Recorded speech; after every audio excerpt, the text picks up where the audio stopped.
আচ্ছা, পৌষ পার্বণ চলে গেছে বলে কি পাটিসাপটা খাবেন না? তাই আজকেরই নিয়ে চলে এলাম হেলদি এবং টেস্টি গ্রিন পাটিসাপটা কিংবা সবুজ পাটিসাপটা রেসিপি। এই পাটিসাপটা দেখতে যতটা না সুন্দর, খেতে কিন্তু অসাধারণ। ভিডিওটি সম্পূর্ণ দেখার জন্য অনুরোধ রইল। প্রথমে একটি পাত্রের মধ্যে গরম জল বসিয়ে নিয়ে নিয়েছি এখানে পালং শাক। পালং শাক কিন্তু এখনও বাজারে ভরে ভরে পাওয়া যাচ্ছে, তাই পালং শাক থেকে এই রেসিপিটি আজ বানাবো।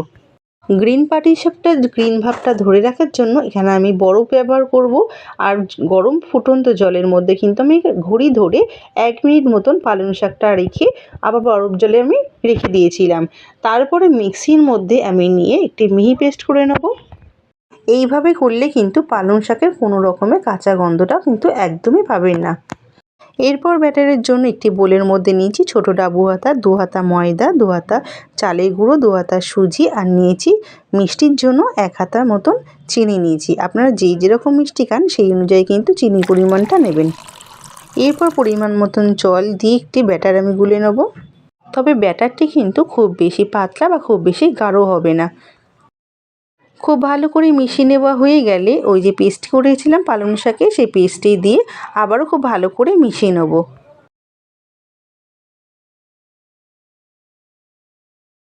খুব ভালো করে মিশিয়ে নেওয়া হয়ে গেলে দিয়ে দেবো স্বাদ মতো নুন।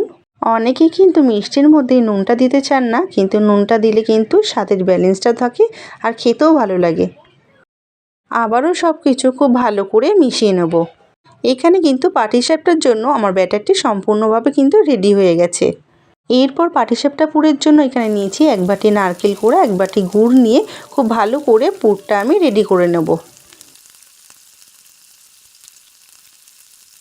পাটিসাপটা পুরের স্বাদটা বাড়ানোর জন্য এখানে আমি এলাচ গুঁড়ো দিয়েছি, তবে মিহি পেস্ট করিয়ে নিয়ে একটু দানা দানা ভাব রেখে কিন্তু গুঁড়িয়ে নিয়েছি, যাতে মুখে পড়লে বেশ ভালো লাগে।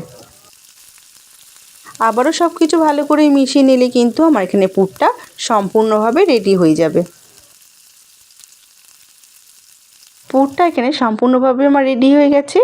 এরপর পাটিসাপটার জন্য আমি এখানে 1 চামচ মতন ঘি দিয়েছি, আর ছোটো ডাবু হাতার 2 চামচ মতন ব্যাটারটি দিয়ে ভালো করে গোল শেপ দিয়ে নিয়েছি।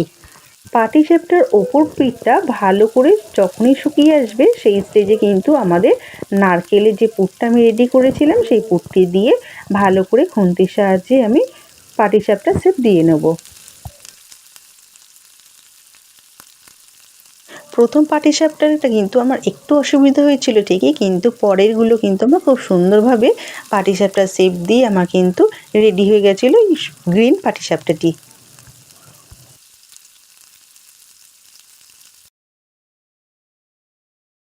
একটি আমার এখানে রেডি হয়ে গেছে।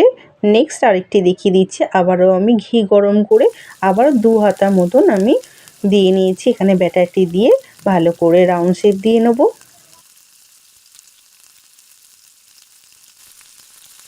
আবারও যখন ওপরের পিঠটা যখন শুকিয়ে আসবে, সেই স্টেজে কিন্তু নারকেলের পুরটি দিয়ে ভালো করে খুন্তির সাহায্যে পাটিসাপটা শেপ দিয়ে নিলে কিন্তু রেডি হয়ে যাবে গ্রিন পাটিসাপটা রেসিপি।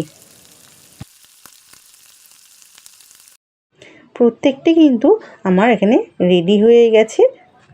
এখানে এই গ্রিন পাটিসাপটাটি দেখতে যতটা লোভনীয় হয়েছে, খেতে কিন্তু অসাধারণ হয়েছিল।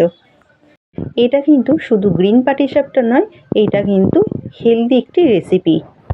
আপনারা বাড়িতে অবশ্যই বানিয়ে আমাকে কমেন্ট করে জানাবেন যে আপনাদের কেমন লাগলো।